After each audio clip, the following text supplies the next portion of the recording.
that represents the most important commercial opportunity for people that are in business.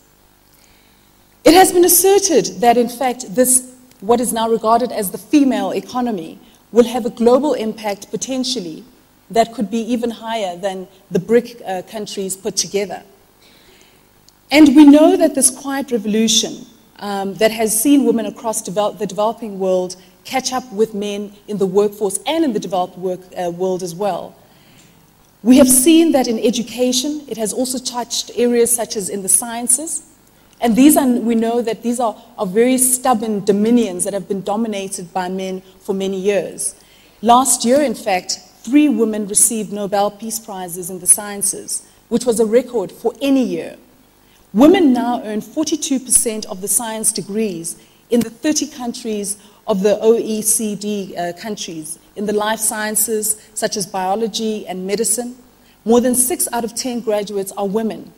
In fact, even Barbie, the iconic doll who in 1992 was infamously made to say, "Math class is tough," has had a makeover. And even she now is coming together, is being presented as a computer engineer for her 2010 new edition, complete with pink sunglasses and a pink laptop. And yet we know that the gains have not been as significant and certainly not broadly enough as we'd like to see. The idea of leadership and power in many parts of the world still remains very much in the male domain. And so there is still a lot of work that we know still needs to be done. And when you look yet at the issues that we face and the complexity of the 21st century world, we know that certainly it does not make sense to only rely on just one half of the population, and that we should be looking at both men and women. When you look at issues such as the food crisis that is already in its 3rd year, and which many people still are not aware of, we know that we will require leadership from both men and women to be able to deal with this. And certainly it will take leadership, real leadership, from all of the populaces within the globe for us to be able to deal with the various complex issues that we face in this 21st century world.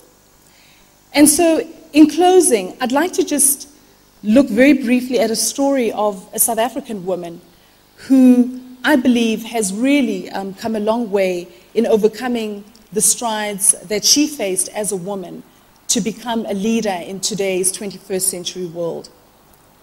She was born in Lesotho on October 20th, 1951, but spent most of her first 8 years outside her country of birth. In primary school, she spent alternate days tending sheep. Far from discouraging her, this increased her self-confidence because she concluded that she could do anything that a boy could do.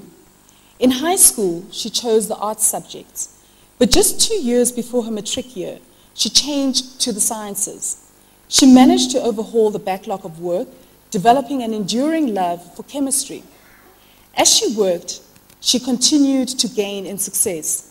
She received her Cambridge Overseas School Certificate in 1972, and in 1977 she graduated from the National University of Lesotho, having spent her time doing research on the role of chemistry in everyday African life, and obtained a Canadian International Development Agency scholarship to undertake postgraduate studies.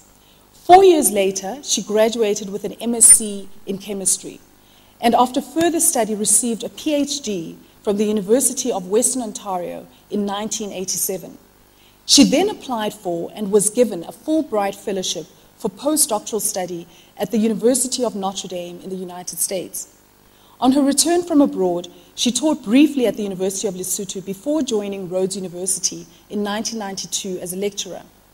Impressed by the quality of her work, the Foundation for Research Development, now the National Research Foundation, soon provided her with a rating which allowed her to set up a research laboratory at the university. It was the start of a rapid climb to the positions of senior lecturer, associate professor, and fully fledged professor.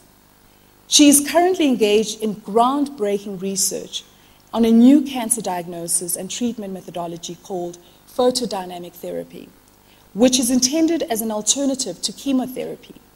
The new therapy is based on using the dye which is used to color clothing, blue denim clothing. and which is inert and harmless but can be activated by exposure to a red laser beam. The system, which has been approved in some countries, reportedly does not destroy hair or healthy cells or cause nausea. Her early work on the system so impressed the National Laser Center that in 2002, the center made her a long-term loan of equipment worth 3 million rand, which was essential for her next phase of research abroad. Her name is Tebello Nyokong, Professor Tebello Nyokong. And in 2009, last year, she was awarded the Africa Arab State 2009 L'Oreal UNESCO Award for Women in the Sciences for her pioneering research in photodynamic therapy.